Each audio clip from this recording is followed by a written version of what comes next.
महात्मा बुद्ध की यह कहानी आपका जीवन बदल देगी और इसे ध्यान से सुनने के बाद आप अपना मन अपने वश में कर पाएंगे। इस कहानी के पीछे का तर्क अगर आप समझ गए तो आपका मन काबू में हो सकता है।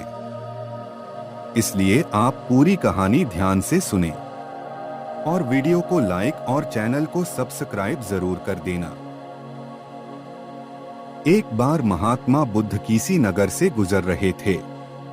बुद्ध की नजर एक कपड़े के व्यापारी पर पड़ी जो दुखी और हताश दिखाई दे रहा था। बुद्ध चलकर उनके पास गए और पूछा कि हे भंते, तुम इतने उदास क्यों हो? अगर तुम मुझे अपनी चिंता का विषय बताओ तो मैं तुम्हारी कुछ मदद कर सकता हूँ। कपड़े के व्यापारी ने बुद्ध को प्रणाम किया और उनको अंदर बुलाया।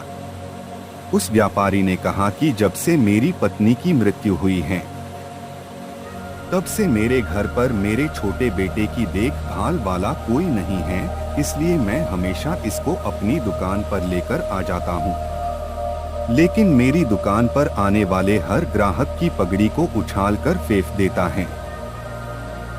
कभी कभी उनका झोला उठाकर बाहर फेंक देता है। मैंने इसको बहुत समझाया, डांटा, लेकिन यह नहीं समझा। इसकी इस हरकतों की वजह से मेरे सारे ग्राहक खुद को अपमानित मानकर वापस चले जाते हैं। बुद्ध बोले, मैं तुम्हारी सहायता कर सकता हूँ, पर तुम मुझे वचन दो कि मैं जो भी करूँगा ना ही कोई प्रश्न करूँगे। और व्यापारी ने बुद्ध को वचन दे दिया। अगले दिन बुद्ध एक पगड़ी पहनकर आए और एक ग्राहक की भांति आकर बैठ गए। व्यापारी का बेटा आया और बुद्ध की पगड़ी को उछाल दिया। महात्मा बुद्ध मुस्कुराए और कहा, बहुत अच्छा, जाओ उस पगड़ी को वापस लेकर आओ। बच्चा दौड़कर गया और पगड़ी लाकर बुद्ध को दे दी। अगले दिन बुद्ध पगड़ी पहनकर एक कुल्हाड़ी और एक लकड़ी लेकर आए। उस लड़के ने फिर से उस पगड़ी को उछाल दी। बुद्ध ने उस लड़के को कुल्हाड़ी और लकड़ी दे दी और कहा, जाओ इस लकड़ी को काटो।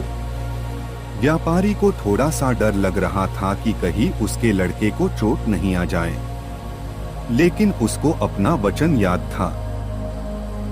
इसी प्रकार लगातार 7 दिन तक महात्मा बुद्ध कोई न कोई नया काम लेकर आते और उस लड़के से करवाते। शीघ्र ही वह लड़का भूल गया कि उसको किसी की पगड़ी उछालनी है।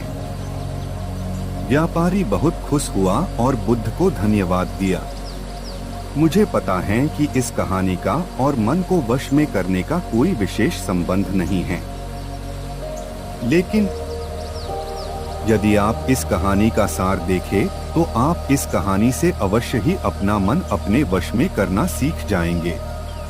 अर्थात इस कहानी में वह बच्चा इस सोच में दूसरों की पगड़ी उछालना भूल गया कि पता नहीं महात्मा बुद्ध आज मेरे लिए क्या नया काम लाने वाले हैं। अतः हमें कोई काम को करने से पूर्व उसके परिणाम का डर रखना चाहिए। तो अब आप अपने मन को वश में करने का तरीका जान गए होंगे। इसे याद रखें और आप जल्द ही अपना मन अपने वश में करना सीख जाएंगे। यदि आप इसी प्रकार की प्रेरणादायक प्रसंग देखना चाहते हैं तो आप हमें YouTube पर सब्सक्राइब करें और यदि खबरी पर सुनना चाहते हैं तो लिंक नीचे दिया गया है, वहां पर भी फॉलो कर सकते हैं।